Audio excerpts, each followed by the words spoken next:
Halløjsa, boys and girls. Boys back in town. I dag har vi taget drik med. Ja, det har vi. Jeg elsker, at vi bare går direkte til snacks. Det er så rigtigt, som det overhovedet kan blive.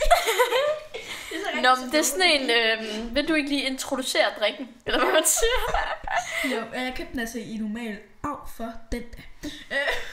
Det er sådan meget sådan voksen at sige. Det gør dele med under børn. Det er sådan en, og jeg har først set i går, at der stod mega. Sådan en kæmpe, den her dåse her. Sour Tropical Punch. Brain Linker. Den der, ikke også? Og jeg ved, man kan få den i H&M, skal jeg til at sige, i LaLandia. Den der, så slikker man på dem, og så får man blød tunge. Nå, ja. Den der med hende der, den tynde pige, som ligner Barbie. Og så den der med ham, der er manden. Ham, der er drengen, som ligner sådan lidt... En dreng. Men i dag skal vi lige fortælle, hvad vi skal lave i dag, eller sige i dag. Men jeg lige snakke færdig, min ven. Sorry. Så ja, det er i hvert fald en drik af den. Hvorfor er der så lidt? Tak. Nå, skal vi lige fortælle, hvad vi skal snakke om i dag? Ja, det kan vi da. Godt. Har vi fortalt om det der med målet? Jeg har scoret mit allerførste fodboldmål, og jeg er ikke fodboldpige. Er I ikke stolte af mig, venner? Ej, jeg er så glad. Okay, det dufter godt, det her. Jeg tror, den er varm. Ej, skal vi ikke lige taste det sammen? Jo, og han er kommet ind med noget varm. Vi har simpelthen varm kakao med KitKat, var det det? KitKat-smag. Så vi prøver her. Varm. Ej, jeg tror ikke. Ej, kom nu. Så giver vi det fra 1 til 10. Skal vi gøre det? Den er varm. Den ryger jo. Vi venter lidt. Så kan I også lige glæde jer til det. Yes. Og apropos glæde jer. apropos glæde jer. Så kommer der en giveaway lidt senere i dag. Ret fed. Man kan vinde noget ret fedt. Ja, man kan vinde noget. Ja, en giveaway. Det er når man giver ting væk, så siger jeg, at man kan vinde noget. Vi laver i hvert fald en giveaway på sådan en ting. Og det kan vi så lige finde ud af lidt senere. Vi laver nemlig en short video om det, og jeg tror også, vi har tænkt os at nævne det i podcasten. Ja, så vi nævner det i podcasten, men vi laver også en short video. Jeg mener episoden, og det gør absolut også. Nå, okay. 3, 2, 1. Og du skal ikke klappe nu. 3, 2, 1. Sidste gang, der skulle vi sådan klappe. Jeg troede, vi havde fået at vide, at vi skulle klappe, hvis vi skulle lave sådan en... hvis vi nu sagde noget forkert, og at Sofias far så ville klippe det ud. Ja, så skulle vi klappe. Og jeg ved ikke, om I har bemærket det, men absolut. Hun har altså bare sådan... Så hvis vi har snakket om... ting og sager. Hvis vi nu for eksempel... Hvad snakkede vi om sidste gang? Vi snakker om også, hvis jeg sådan... jeg hedder Ems. Ja. Det er så sjovt, at hun gjorde det. Så det er nok derfor, der er sådan en klappe. Hun klappede bare sådan... Okay, nu... Okay, skal vi teste det? Nu kan vi godt teste. Og jeg er bange. Okay, nu. Okay. Okay. Men kan du ikke? Skal jeg lige starte med at sige det? Bare klippe det der. Så den smager lidt af varm kakao, men den er sådan lidt...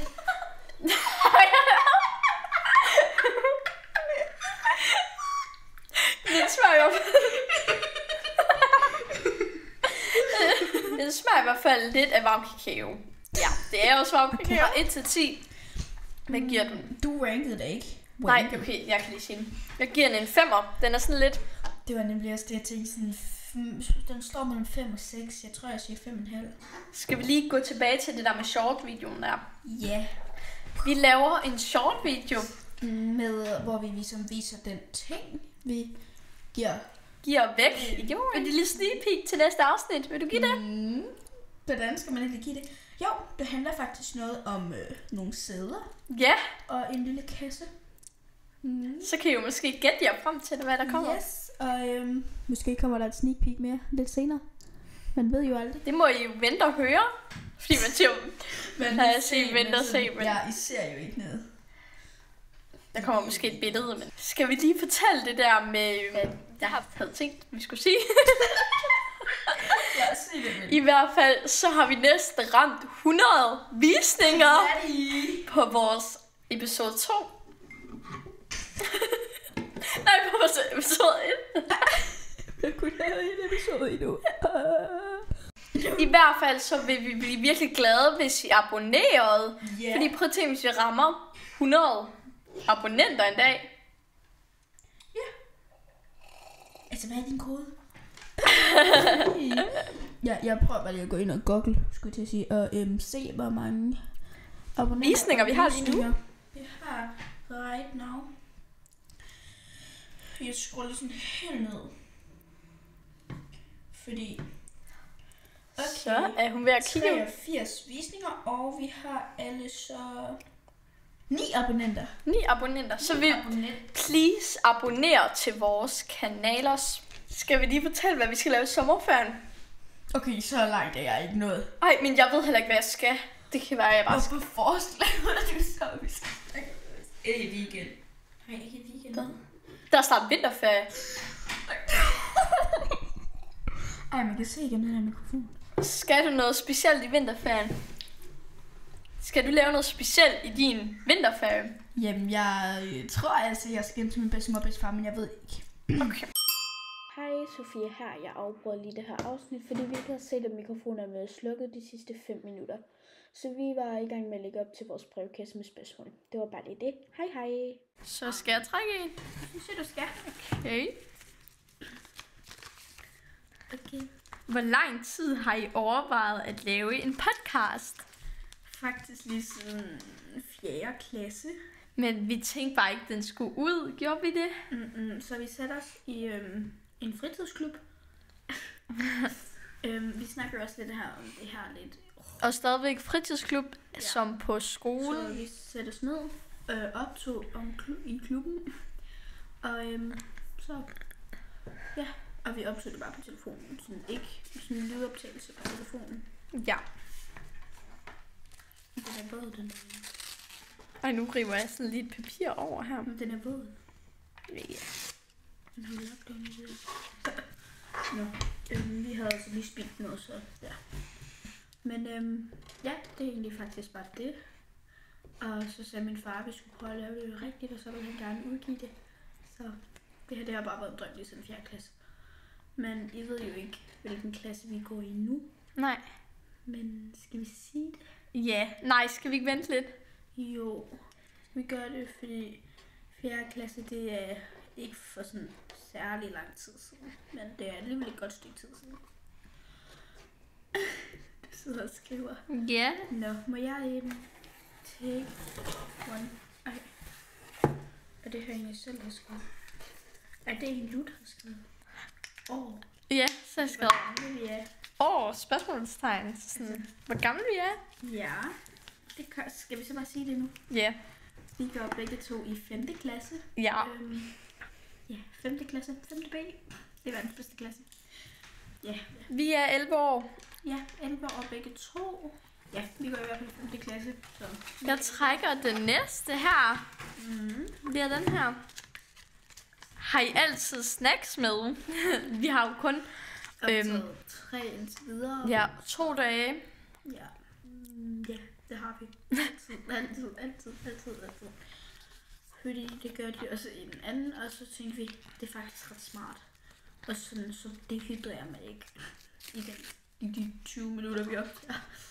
Ja, skal jeg Ja, næste. take a prize, eller hvad? Hvordan er det at lave en PD, og det står altså på podcast. Det er altså ret rart sådan at vide, at der er 83. Det lyder ikke meget, men det er virkelig... Jeg tror faktisk, den rundede 84, men jeg tror det er, fordi du lige så den igen. Skal vi lige glukke? Jeg var inde på den. Vi glukker lige.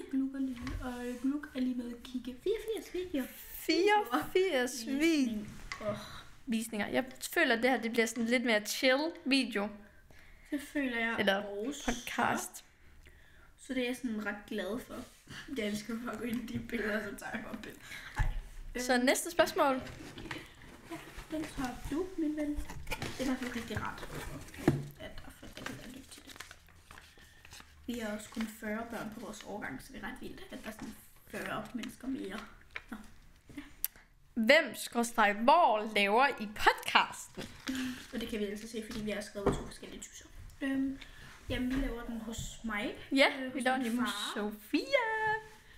Hvorfor var jeg lige sådan, Sofia? Den der, der er sådan en,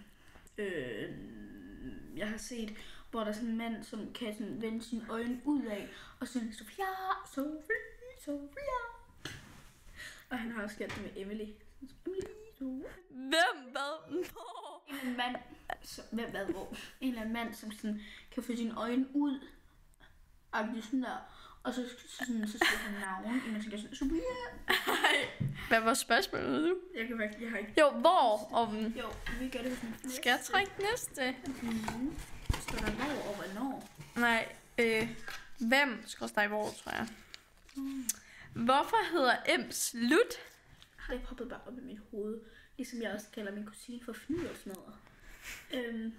Ja, Shoutout til hende, faktisk. Men det poppede i hvert fald bare op i mit fjes. Og så begyndte jeg at kalde hende det.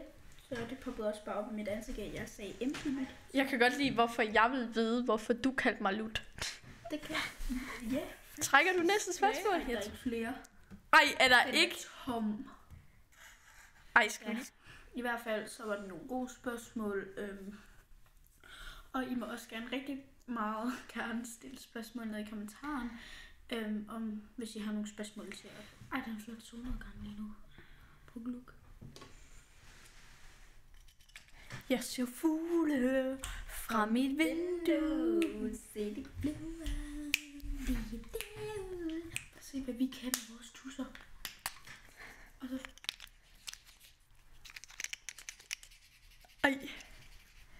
Skal vi hente noget lidt mere papir? det godt. Du kan bare lige sådan sige lidt, imens jeg finder det frem. I hvert fald må man virkelig godt stille spørgsmål til os. Og det kan også være dilemmaer, som vi kan bruge i næste afsnit. Larmer det bare? Ej. Ups. Nå, okay. Ja, det larmer vildt meget. Nå, nu kommer hun tilbage med de 2 stykker papir. Ej, du får ej. Tag en. Og så kan I lige høre mig åbne min tus. Så, nu kommer til at tage en selv. Okay, ja. Er du klar? Ej, OMG. Det er den der løve der. Løve? Ja. Okay. Nå, det er godt. Jamen, det er fordi, jeg skulle lige finde ud af, om jeg skulle noget i efterårsferien. Det er den der ferie, vi har næste gang. Ja, men det er fordi, at jeg skulle måske jeg skulle til Tyskland på et eller andet tidspunkt, og så skulle jeg lige finde ud af, om det var efterårsferien. Jeg skal faktisk bo i Tyskland. Fordi jeg skulle lige se, om Eller jeg skal bo på efterårsferien var. Ja. Til den der koncert der. Nå, så kan vennerne lige høre. Jeg elsker det.